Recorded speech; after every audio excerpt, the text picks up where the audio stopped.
우리 함께 나누신 말씀을 가지고 믿음의 선포라는 제목으로 하나님 말씀 나누도록 하겠습니다. 이번 주부터 장정 150편, 되게 길죠. 이 150편에 달하는 이 시편을 앞으로 4주간 우리가 묵상하게 될 것입니다. 읽게 될 것인데, 참 이번 주 시편을 읽어 가시면서 어떠셨습니까? 하루에 6편씩 우리가 지금 읽고 있는데 갑자기 읽는 시간이 확 단축되지 않으셨습니까? 평소에 참 많은 이야기들이 한 장에 펼쳐졌다면 시편은 어떻죠? 보통 14절에서 15절이면 한 편이 끝나버립니다. 짧은 시 같은 경우에는 10절도 채 안 되게 끝나죠. 심지어 시편에서 가장 짧은 시편이 어딘지 아십니까? 시편 117편에 이 2절로 끝이 나게 됩니다. 네, 그때 되면 정말 좋아하실 것 같아요. 정말 이 오늘 23편, 우리가 살펴볼 시편 23편만 해도 우리 6절이 다입니다. 그래서 이렇게나 빨리 오늘 분량을 읽었다고 하면서 놀라시는 분들도 분명 계셨을 겁니다. 저도 평소보다 성경을 이렇게 읽어가는 그 시간이 단축된 것을 보면서 야, 벌써 다 끝났네? 하고 깜짝 놀랐습니다. 그렇죠. 이게 이 시의 특징이라고 할 수 있습니다. 시는요, 길게 풀어서 설명하는 문학이 아닙니다. 한 단어 한 단어에 참 많은 감정들이 녹여져 있죠. 그게 바로 이 시편의 매력인 것 같습니다.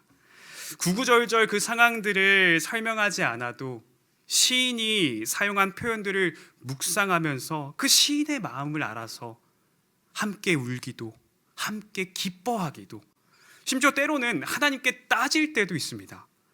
또 그 상황이 나의 상황에 대입이 되면서 힘이 되기도, 위로가 되기도 합니다. 더 나아가서 예수님께서도 시편을 인용하셔서 하나님께 기도하고 많은 믿음의 선포들을 하셨습니다. 그래서 예수님의 고백을 통해서 더욱더 십자가 앞에 우리를 나아가게끔 만듭니다.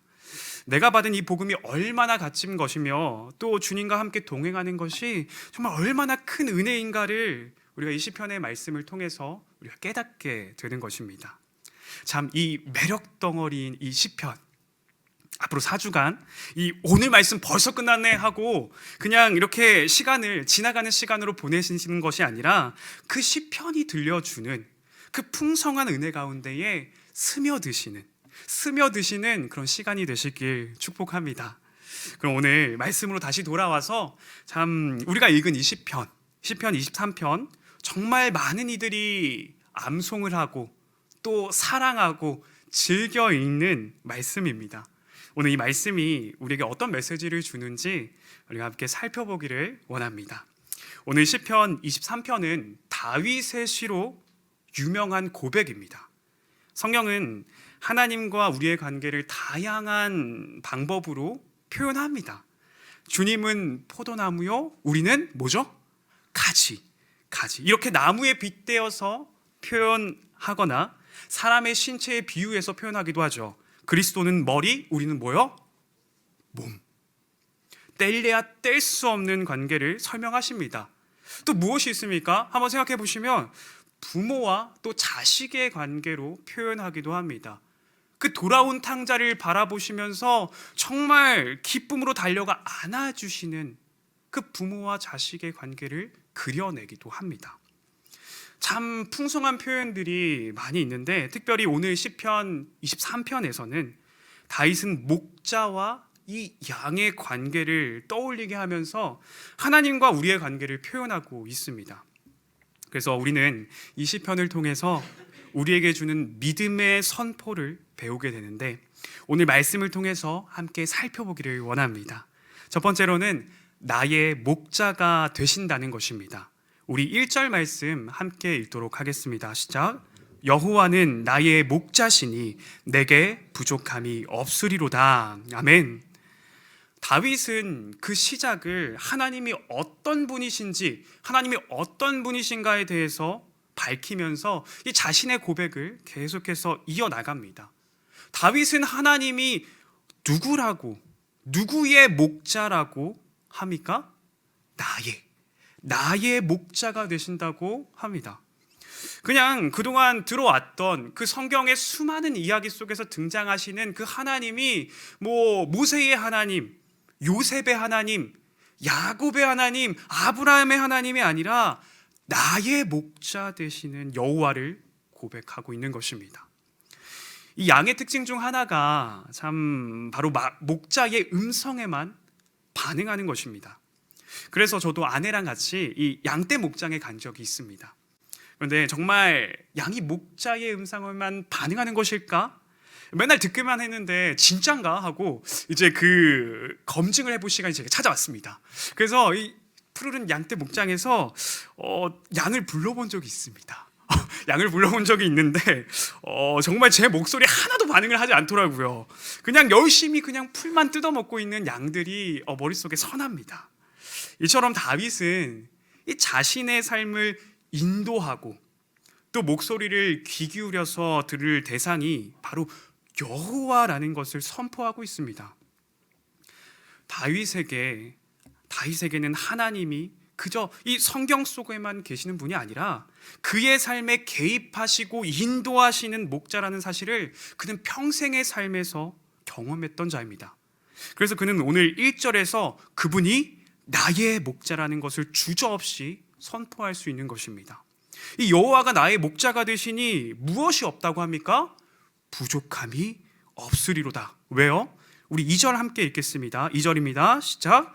그가 나를 푸른 풀밭에 누이시며 쉴 만한 물가로 인도하시는도다. 아멘. 목자 되시는 그 주님이, 나의 목자 되시는 그 주님이 푸른 풀밭으로 누이게 하시며 또 쉴 만한 물가로 나를 인도하신대요. 이번 설교를 준비하면서 참 양의 특징들을 좀 조사했는데, 양이 이렇게 눕는 경우는 배가 불렀을 때 또는 갈증이 해결되었을 때, 또 다른 동물로부터 공격의 위험이 느껴지지 않을 때 가능하다고 합니다. 근데 그 모든 것을 충족하시는 분이 누구십니까? 바로 오늘 시편에서 고백하고 있는 여호와 하나님이라는 것입니다. 그래서 다윗은 그의 마지막 순간에도 솔로몬에게 이런 고백을 하지 않습니까? 우리 열왕기상 2장 3절의 말씀 함께 읽어보겠습니다. 시작. 내 하나님 여호와의 명령을 지켜 그 길로 행하여 그 법률과 계명과 율례와 증거를 모세의 율법에 기록된 대로 지키라. 그리하면 내가 무엇을 하든지 어디로 가든지 형통할지라. 아멘. 이제 이스라엘을 다스려야 할 그 막중한 사명을 앞두고 있던 그 솔로몬에게 그 실질적인 팁들, 정말 유용한 꿀팁들, 그러니까 야 누구는 조심해야 된다, 야 누구는 꼭 네 편으로 만들어야 돼, 저기 저 나라 있지 저 나라랑은 꼭 관계를 유지해야 된다, 이런 것들을 말하는 것이 아니라 양이 목자의 음성에만 따라 걸어가듯이 여호와의 명령을 지켜서 그 길로 행하라고, 그의 마지막 순간에 가장 엑기스로 남긴 말이 바로 이것입니다. 그리하면 내가 무엇을 하든지 어디로 가든지 형통할지라. 아멘. 그의 인생에서 가장 마지막 순간에 사랑하는 아들 솔로몬에게 그 이스라엘을 다스려야 할 그 막중한 사명을 넘기면서 했던 말이 여호와의 명령을 지켜 그 길로 행하라는 것입니다. 다른 강대국과 또는 도움이 될 만한 이들과 함께하는 것이 아니라 목자 되신 주님과 함께할 것을 다윗은 그의 아들에게 분명하게 가르칩니다. 다윗뿐만이 아니라 이 모세도 이스라엘 백성들에게 자신의 마지막 순간에 이 12지파를 축복하지 않습니까? 그 수많은 축복에 앞서서 그는 그들에게 이렇게 선포합니다. 우리 신명기 33장 5절인데 우리 현대인의 성경 버전으로 좀 풀어서 우리 함께 읽도록 하겠습니다. 시작. 여호와께서 이스라엘 백성의 왕이 되셨으니 모든 지파와 백성의 지도자들이 한자리에 모여 있을 때이다. 아멘. 누가 이스라엘의 왕이 되셨다고 지금 고백하고 있습니까? 여호와께서 이스라엘의 왕이 되셨습니다. 모세는 각 지파마다 이 축복을 하기 전에 이 고백을 그들에게 합니다. 즉 가장 큰 복은 여호와께서 이스라엘의 왕이 되셨다. 그것이 그들에게 가장 큰 축복이었다라는 것입니다. 그분의 통치를 받는 것, 그의 발 아래에 있는 것, 그분의 인도하심을 받는 것, 그것이 가장 큰 복임을 우리는 확인하게 됩니다. 저는 오늘 이 시편 23편 하면 이 떠오르는 기억이 있습니다. 아니, 정확히 말하자면 저는 떠오르는 음성이 있습니다. 저는 어렸을 때 이 부모님하고 동생이랑 또 누나랑 한 방에서 같이 잤습니다. 따로 방이 있지 않았기 때문에 이제 부모님이 이렇게 세로로 이렇게 주무시면 한 방에서 저희 삼남매는 쭈루룩 이렇게 가로로 이렇게 누워서 자기 시작합니다. 그런데 이제 새벽에 항상 울리는 소리가 있었죠. 바로 부모님이 이제 새벽 기도에 가시기 위해서, 새벽 예배에 가시기 위해서 알람 시계를 맞추시고 주무셨죠. 그래서 항상 이 새벽마다 알람 소리가 울렸습니다. 요즘은 이 핸드폰으로 알람을 맞추기 때문에 이 소리, 다들 이제 몸이 반응하시죠. 이 소리가 들리면 일어나야 돼, 아침이야, 아침밥 해야지, 이러면서 우리의 몸이 벌써부터 이렇게 반응하게 되는데, 참 알람이 울리면 우리는 몸이 반응해서 알람을 끕니다. 근데 그때만 해도 이 핸드폰 알람보다는 알람 시계가 있었죠. 근데 저희 알람 시계는 조금 특별했습니다. 어떻게 특별했냐면 그냥 따르릉 따르릉 하고 울리는 것이 아니라 말씀이 흘러나왔습니다. 되게 멋있죠. 그 말씀이 바로 시편 23편의 말씀이었습니다. 그 예수님 목소리 있잖아요. 되게 중후한 그리고 인자한 목소리로 막 여호와는 나의 목자시니 내게 부족함이 없으리로다 하면서 쭉 막 시편 23편의 그 말씀들을 쭉 읽었던 그 음성이 흘러나왔던 시계였습니다. 근데 더 멋진 건 뭔지 아세요? 혹시 아시는 분들도 계시겠지만 그 알람 버튼을 딱 누르면 어떻게 되는지 아십니까? 아멘, 아멘 이러면서 딱 꺼집니다. 정말 거룩하게 새벽을 이 알람으로 깨울 수 있는 것입니다. 그래서 저는 이 시편 23편을 읽을 때면 항상 그 어린 시절에 부모님께서 이제 새벽을 깨우기 위해서 맞추셨던 그 알람 소리가, 그 말씀이 지금도 생생하게 들립니다. 이처럼 우리가 생생하게 듣고 따라야 할 것은 무엇입니까? 세상의 소리가 아니라 나의 목자 되시는 하나님의 음성인 줄 믿습니다. 하나님의 말씀인 줄 믿습니다. 하나님께서는 이 우리의 목자가 되시기 위하여서 우리에게 예수 그리스도를 보내주셨습니다. 그리고 우리를 그분의 자녀 삼아 주셨습니다. 믿으십니까? 우리는 오늘도 이 믿음을 가지고 이 예배의 자리로 나아가는 것 아닙니까? 목자 되시는 그 주님의 음성을 듣기 위해서 오늘도 이 자리에 나오신 줄 믿습니다. 여호와는 누구의 목자십니까? 여호와는 누구의? 나의 목자 되십니다. 더 이상 성경 속에 다른 이의 하나님이 아니라 오늘 이 시편이 하고 있는 믿음의 선포를 함께 고백하시면서 나의 목자 되시는 다른 이의 하나님이 아니라 나의 목자 되시는 그 하나님의 음성을 따라 살아가시는 저와 여러분들 되시길 바랍니다. 두 번째로는 시선이 달라진다는 것입니다. 우리 3절 말씀 함께 읽겠습니다. 내 영혼을 소생시키시고 자기 이름을 위하여 의의 길로 인도하시는도다. 아멘. 다윗의 인생을 돌아보면 자기 자신을 위한 삶이 아니었습니다. 그가 골리앗과 싸울 때에, 골리앗과의 싸움에 나설 때에 자신의 용맹함을 뽐내기 위해서, 자신이 이 정도는 한다라는 것을 뽐내기 위해서 나갔습니까? 아닙니다. 그는 골리앗을 보고 이 할례 받지 않은 블레셋 사람이 누구이기에 살아계신 하나님의 군대를 모욕하겠느냐, 이 하나님의 이름을 조롱하는 그를 보고 마음속에 무엇인가 부글부글 끓기 시작합니다. 자기 자신을 위해서 전쟁에 나선 것이 아닌 하나님의 이름을 높이기 위해 골리앗 앞에 담대하게 나아갑니다. 그래서 골리앗 앞에 유명한 다윗의 고백 무엇입니까? 사무엘상 17장 45절 말씀 우리 함께 읽겠습니다. 시작. 다윗이 블레셋 사람에게 이르되 너는 칼과 창과 단창으로 내게 나아오거니와 나는 만군의 여호와의 이름 곧 내가 모욕하는 이스라엘 군대의 하나님의 이름으로 내게 나아가노라. 아멘. 이를 통해서 온 땅이 이스라엘의 하나님이 계신다는 것을 알게 됩니다.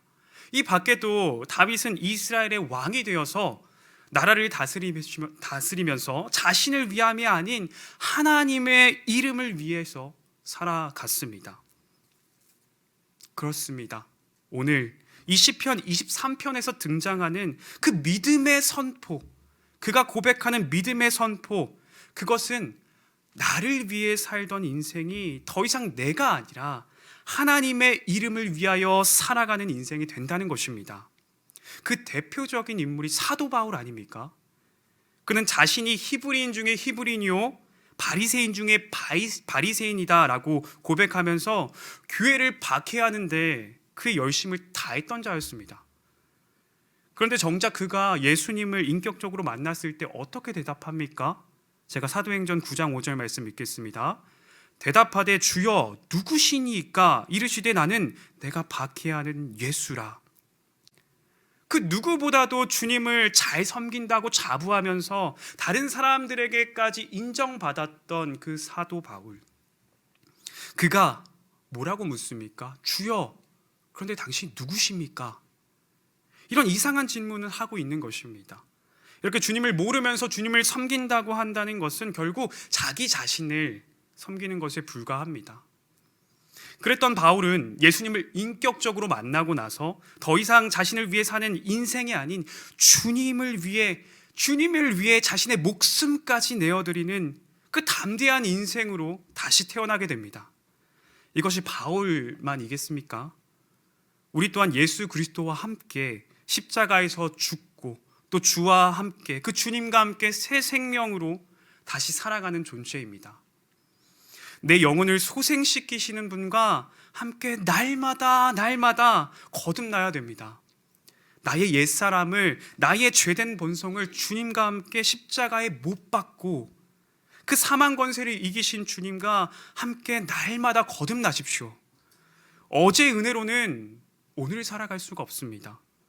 따라서 날마다 주의 은혜를 구하면서 주님과 함께 거듭날 때에 우리는 나에게로 향한 시선이 하나님께로 고정되어서 주님을 위한 인생을 살아가게 될 것입니다. 아멘이십니까? 이어서 4절도 한번 읽어보겠습니다. 시작. 내가 사망의 음침한 골짜기로 다닐지라도 해를 두려워하지 않을 것은 주께서 나와 함께 하심이라. 주의 지팡이와 막대기가 나를 안위하시나이다. 아멘. 우리는 여기서 한 가지 사실을 확인하게 됩니다. 주님께서 나의 목자가 되셔서 나를 푸른 풀밭에 누이시고 쉴만한 물가로 인도하시고 또 날마다 내 영혼을 소생시키셔서 그 주님의 이름을 위해 살아가게 하는 그 사람조차도 이 사망의 골짜기를 갈 때가 있다라는 것입니다. 그렇죠. 우리는 예수님을 믿기만 하면 늘 푸른 풀밭으로 걸어갈 것만 같고 또 쉴만한 물가로만 갈 것 같지만 사망의 골짜기, 그 음침한 사망의 골짜기도 여김없이 걸어가게 된다라는 것입니다.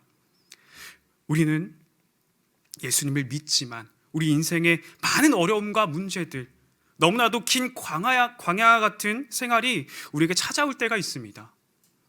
오늘 시편은 예수님을 믿는다고 주님을 나의 목자로 삼았음에도 여전히 그 사망의 골짜기를 걸어가게 됨을 알려줍니다. 그러나 무엇이 바뀝니까? 내가 사망의 음침한 골짜기로 다닐지라도 해를 두려워하지 않을 것은 주께서 나와 함께 하심이라. 아멘. 주의 지팡이와 막대기가 나를 안위하시나이다. 아멘. 내가 이전에 그 사망의 음침한 골짜기를 걸어갈 때는 그 두려움이 나를 사로잡고 그 눈앞에 막막한 그 현실이 나를 좌절하게 만들었다면 나의 시선이 달라져서 나와 함께 하시는 주님을 바라보게 된다는 것입니다. 혹시 지금 사망의 음침한 골짜기를 걷고 계신 분이 계십니까? 그렇다면 여러분들을 축복합니다. 주님께서 여러분의 삶에 직접 개입하셔서 일하시는지, 어떻게 일하시는지 직접 고백하게 될 것을 주님의 이름으로 축복합니다. 그 주님의 초대에 오늘 이 믿음의 선포로 답하시며 나아가시길 바랍니다. 마지막으로 하나님의 영적 권위가 우리에게 주어졌습니다. 우리 5절 말씀 함께 읽겠습니다. 시작. 주께서 내 원수의 목전에서 내게 상을 차려주시고 기름을 내 머리에 부으셨으니 내 잔이 넘치나이다. 아멘. 우리가 신앙생활을 하면 할수록 깨닫게 되는 것은 하나님께서는 잔이 넘치는 삶으로 인도하신다라는 것입니다. 신앙은 내 잔이 넘치는 삶입니다. 심지어 원수 앞에서 보란 듯이 우리 힘들게 하는 그 대적들 앞에서 상을 차려주신다 말합니다. 여기서 말하는 상은 우리가 정말 무엇인가 잘해서 받는 상이 아니라 우리가 밥상, 먹는 상, 그 상을 말하는 것입니다. 한번 상상해 보시겠습니까? 매일매일 하나님께서 참 풍성한 밥상을 차려주시는데 그 밥상은 원수의 목전에서, 원수가 보고 있는데 하나님께서 나에게 너무나도 풍성한 식탁을 베풀어 주신다는 것입니다. 우리는 보이지 않은 원수 사단, 때로는 보이는 원수들로 인하여서 우리의 감동이 요동치고 때로는 우리의 인생까지 흔들립니다. 그런데 하나님께서 상을 차려주시면서 나와 함께 밥 먹자, 원수 그만 그냥 째려보고, 야 눈에서 레이저 나오겠다, 그만 째려보고 나랑 같이 밥 먹자 하는 것입니다. 또한 주님께서 기름을 내 머리에 부으셨다고 고백하는데 우리는 기름을 붓는다는 표현을 잘 알고 있습니다. 언제 기름을 붓습니까? 왕의 대관식 때 또는 제사장이나 선지자들을 세울 때 붓습니다. 이것은 하나님의 영적인 권위가 우리에게 주어졌음을 의미합니다. 죄인인 내게 기름을 부으셔서 하나님과 함께 먹고 마실 수 있는 그 은혜를 누리게 하는 영적인 권위를 우리에게 허락하셨습니다. 이처럼 하나님을 믿는다는 것은 세상에 알 수 없는, 세상에서 얻을 수 없는 권위가 주어지는 것입니다. 하나님께서 기름을 부어주시고 또 잔을 넘치게 채워주시며 나와 함께 먹고 마시자, 저 원수가 아무리 해치려 해도 너를 해칠 수가 없다 말씀하시는 것입니다. 하나님의 식탁에서 식사하는 하나님의 백성 건드리면 원수 어떻게 됩니까? 뼈도 못 추립니다. 건드릴 수 없다는 것 원수는 너무나도 잘 알고 있습니다. 하나님의 식탁 앞에 놓여있는 식사하는 그 하나님의 백성을 절대 건드릴 수 없습니다. 그럼 그 밥상이 무엇이겠습니까? 바로 우리에게 매일매일 주어지는 말씀인 줄 믿습니다. 주님께서 오늘도 우리에게 풍성한 말씀의 식탁에서 충만한 은혜를 베풀어 주십니다. 목자 되신 하나님과 더불어 그분이 베푸시는 풍성한 말씀의 식탁에서 매일매일 날마다 하루를 시작하시기를 축복합니다. 그럴 때 우리의 입술에서는 원수를 향한 원망이 아닌 나의 목자 되시는 주님께 주님 내 잔이 넘치나이다, 이 믿음의 선포가 끊이지 않을 줄 믿습니다. 참 오늘 이 시편 23편을 통한 믿음의 선포를 살펴보면서 참 많이 도전이 되기도 하고 또 결단하기도 하지만 우리의 마음속 한편에는 좀 그렇게 살지 못하는 우리의 모습에 주춤하기도 합니다. 그러나 그런 우리에게 마지막 6절은 은혜의 말씀으로 찾아오게 됩니다. 마지막으로 6절 말씀 함께 읽겠습니다. 시작. 내 평생의 선하심과 인자하심이 반드시 나를 따르리니 내가 여호와의 집에 영원히 살리로다. 아멘. 오늘 설교를 준비하면서 참 이 마지막 6절의 말씀이 참 은혜가 많이 됐습니다. 6절에서 등장하는 이 따르리니라는 말은 히브리어로 라다프라고 하는데 그 의미를 살펴보니까 따라다니는 그 정도의 수준이 아니라 추적하다, 뒤쫓다 라는 의미를 가지고 있습니다. 마치 99마리의 양을 두고 잃어버린 그 한 마리의 양을 추적하여서 끝까지 찾아 돌아오는 그 목자의 모습을 떠오르게 합니다. 예수님께서는 그 목자가 잃어버린 그 한 마리의 양을 찾았을 때 이렇게 고백합니다. 제가 읽겠습니다. 누가복음 15장 5절에서 6절입니다. 또 찾아낸즉 즐거워 어깨에 메고 집에 와서 그 벗과 이웃을 불러 모으고 말하되 나와 함께 즐기자 나의 잃은 양을 찾아내었노라 하리라. 아멘. 잃어버린 그 양을 찾았을 때에 그 양을 원망하기는커녕 때리기는커녕 그냥 기쁨에 너무나도 즐거워서 어깨에 메고 집으로 돌아와서 이웃을 다 불러 모아 즐긴다는 것입니다. 바로 그런 분이 나의 목자라는 것입니다. 이것이 얼마나 큰 은혜로 다가온지 모르겠습니다.